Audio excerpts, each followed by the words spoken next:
DJ Mr Lob, and welcome to my my record collection and my DJ space where the magic happens.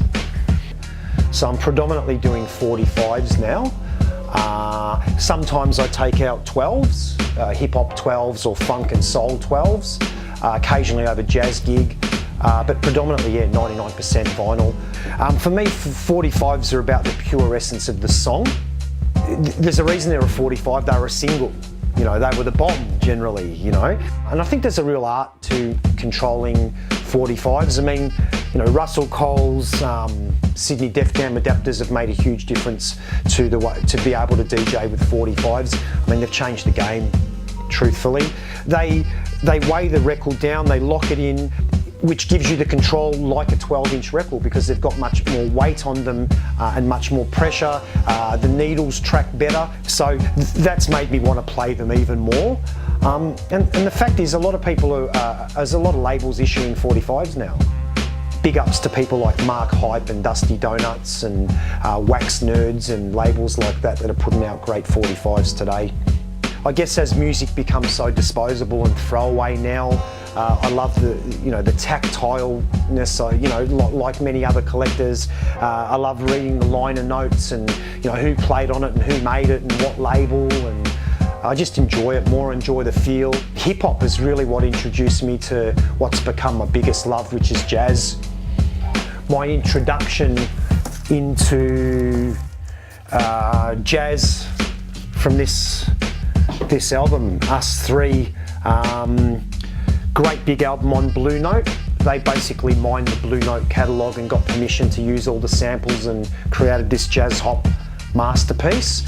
And this really opened the door to me to Blue Note and jazz. I always liked it, but I didn't know anything about it. And originally, when I first started DJing, I started with the creative hip hop albums and 12s, some funk 12s I'd bought from a friend who was a DJ in the 80s, a mobile DJ, and that set me on my funk journey. You know, listening to Public Enemy and things like that led me deep into the funk, and Beastie Boys led me deep into jazz funk and things like Donald Byrd, for example. Another Blue Note, funky soul jazz masterpiece. So hip hop has done a lot of that. Even before, when we talked about the samples from the Beastie Boys, and I've got pretty much all of their LPs. But certainly at home, I like to listen to jazz pretty much. So lately I've been delving very deep into the new Kamasi LP. It's 5 LPs. I can't even begin to describe the beauty of this record. And I'm also listening to the new Funky DL. He's a UK producer and MC. Makes amazing jazzy hip hop. Beautiful new record.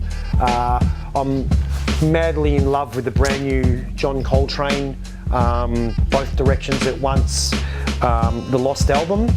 Recorded in 1963 and turned up and released for the first time very recently. I bought the deluxe one.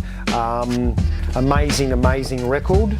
I also follow a label called Millennium Jazz out of London. I've made a bunch of mixtapes for them, hosted on their YouTube and their own, and they make this kind of jazzy instrumental hip hop stuff. They release very regularly, so I grab what I can, either on cassette or LP. I grew up with my grandmother's house and she had all the war records, and I can still to this day remember her saying to me, "I'm going to the shop, do not touch the records or the record player." And as soon as she'd walk out the door, I was into it. My mum always played records. I still have my mum's records, may her soul rest in peace. For me, it's my vinyl collection is not about bulk. It's really about what I like. I don't have anything super rare or worth big money. I'm never been like that. It doesn't have to be a first pressing for me. I'm cool with a reissue, first time on 45, a new pressing. Where possible, I buy the original. So much of my life and my emotions and my feelings and, hey, my money is tied up in this. They're close to my heart. Everything else could go, not my records. To me, it's about the journey that the artist wanted you to follow, to be part of.